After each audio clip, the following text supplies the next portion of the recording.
Hello, welcome back with this one hydroscopicity let increase sunlight.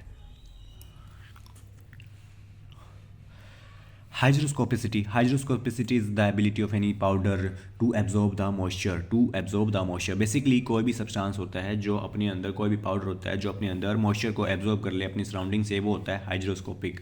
ठीक है, जिसकी वजह से पाउडर ख़राब भी हो सकता है अगर वो क्या है मॉइस्चर सेंसिटिव है, और उसकी जो हार्डनेस होती है उसको इम्पैक्ट करता है ये. ठीक है, अब दूसरी बात जो टैबलेट की हार्डनेस होती है उनको.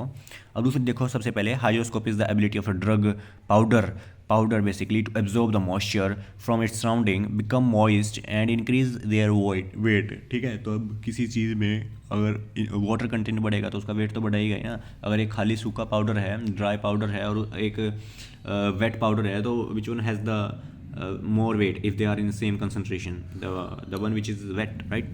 Okay. It affect the compressibility, flow and sticky. So flow तो impossible हो जाता है जब पाउडर क्या हो जाता है, वेट हो जाता है. कंप्रेसिबिलिटी भी ऐसे ही हो जाती है, और स्टिकिंग तो होती है. And may cause hydrolysis of water sensitive drug. अगर कोई भी ड्रग है, कोई भी पाउडर जो है API कॉन्स्टिट्यूएंट है, अगर वो वाटर सेंसिटिव है तो उसकी तो डिग्रेडेशन पक्की होगी. ठीक है, अब देखो ये दो ये टर्म है, इनसे क्वेश्चन आता है डिफरेंशिएट करने में, तो मैं देखो आपको इतनी अच्छे से समझा दूंगा, दोबारा पढ़ने की जरूरत भी नहीं पड़ेगी. ठीक है, एक बार यहाँ पे ध्यान से समझ लेना. हाइड्रोस्कोपिसिटी क्या होती है? वही ability to absorb the moisture and become the moist or wet. ठीक है, अब डेलिक्यूसेंट क्या होती है? अब ये क्या करते हैं, देखो दोनों ही डेलिक्यूसेंट हाइड्रोस्कोपिसिटी का एक एक्सट्रीम वर्जन है. ठीक है, एक्सट्रीम वर्जन है जो हाईली होता है. ठीक है, हाइड्रोस्कोपी में क्या करता है, वो जो उसके सराउंडिंग में मॉइस्ट एनवायरनमेंट होता है उसमें से मॉइस्चर को एब्जॉर्ब कर लेते हैं, और खुद क्या हो जाते हैं, वेट हो जाते हैं, गीले हो जाते हैं, नमी आ जाती है उनके अंदर. ठीक है, समझ रहे हो बात को? तो हाइड्रोस्कोपिसिटी वही होती है, डेलिक्यूसेंट भी वही होती है, बट द नंबर ऑफ और percentage of the absorbing the moisture is different, make them difference. And efflorescent कुछ अलग चीज़ होती है. एफ्लोरेसेंट अगर आपने पढ़ा हो क्या, हाइड्रेट्स, सोलवेट्स, तो उन कंपाउंड्स के लिए होते हैं. बेसिकली जो हमारे क्या होते हैं, सूडोपोलीमॉर्फ्स, है ना, आपने पढ़ा होगा ना, तो मैं उससे रिलेट करके बता रहा हूँ ये अब चीज़ें. एफ्लोरेसेंट क्या होते हैं? सब्सटेंस जिनके पास क्या होता है, हाइड्रेट होते हैं, which are hydrate which lose और release the water of crystallization. मतलब कि क्या होता है, उनका जो क्रिस्टल होता है ना, क्रिस्टल होता है ऐसे. अब ये उनका क्रिस्टल है, उनके बीच में जो होता है एक वाटर मॉलिक्यूल हो जाता है यहाँ पे. ठीक है, तो वो होते हैं हाइड्रेट. अब उनके अंदर खुद का पानी है. ठीक है, तो वो क्या करते हैं, अगर कुछ ऐसा ड्राई मतलब ह्यूमिडिटी और ड्राई प्लेस आ जाए जिसकी वजह से उनको क्या करता है, वो अपने अंदर का जो पानी होता है वो रिलीज कर देते हैं. तो वो क्या होते हैं, हाइड्रेट फॉर्म से अनहाइड्रस बन जाते हैं. Remember this thing.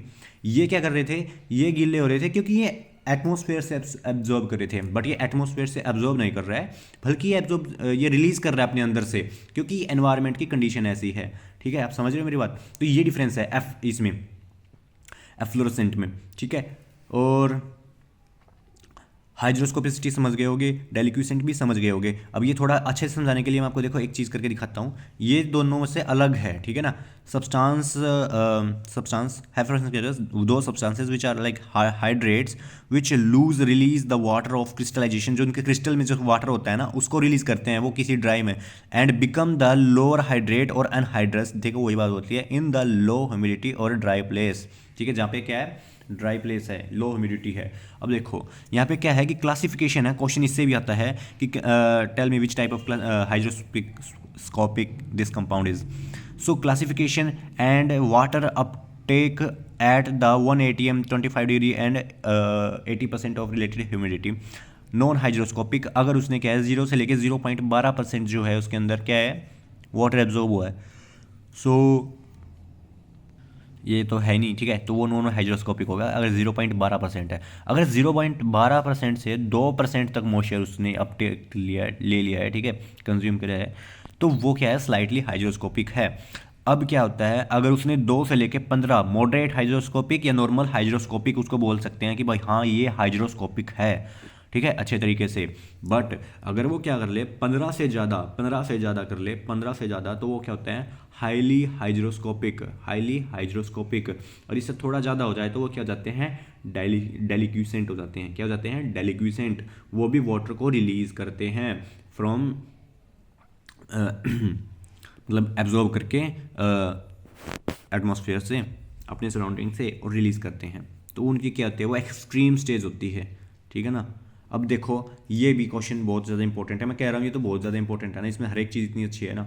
Methods of measurement moisture content को हम मेजरमेंट कौन से मेथड से करते हैं, तो देखो एक तो होता है कार्ल फिशर टाइट्रेशन, दूसरी है थर्मोग्रेविमेट्रिक एनालिसिस TGA, फिर gravimetry and gas chromatography. Karl Fischer तो हमें पता है ना मॉइस्चर कंटेंट को डिटरमाइन करने के लिए होती है, फिर गैस क्रोमेटोग्राफी भी कुछ ऐसे ही सिमिलर काम करती है, फिर थर्मोग्रेविमेट्री एनालिसिस भी एक उसी का ही टाइप है। So remember these things these are the all important topics. So hydroscopy मैंने इसे 5 मिनट में मैंने आपको करा दिया है। आपको अच्छा लगा तो प्लीज़ चैनल को सब्सक्राइब करें, क्योंकि बहुत सारी वीडियो ऐसे ही पड़ी है इधर अपलोड कर रखी है मैंने GPAT और फार्मासिस्ट के लिए, जो कि शॉर्ट टाइम में अच्छी हैं।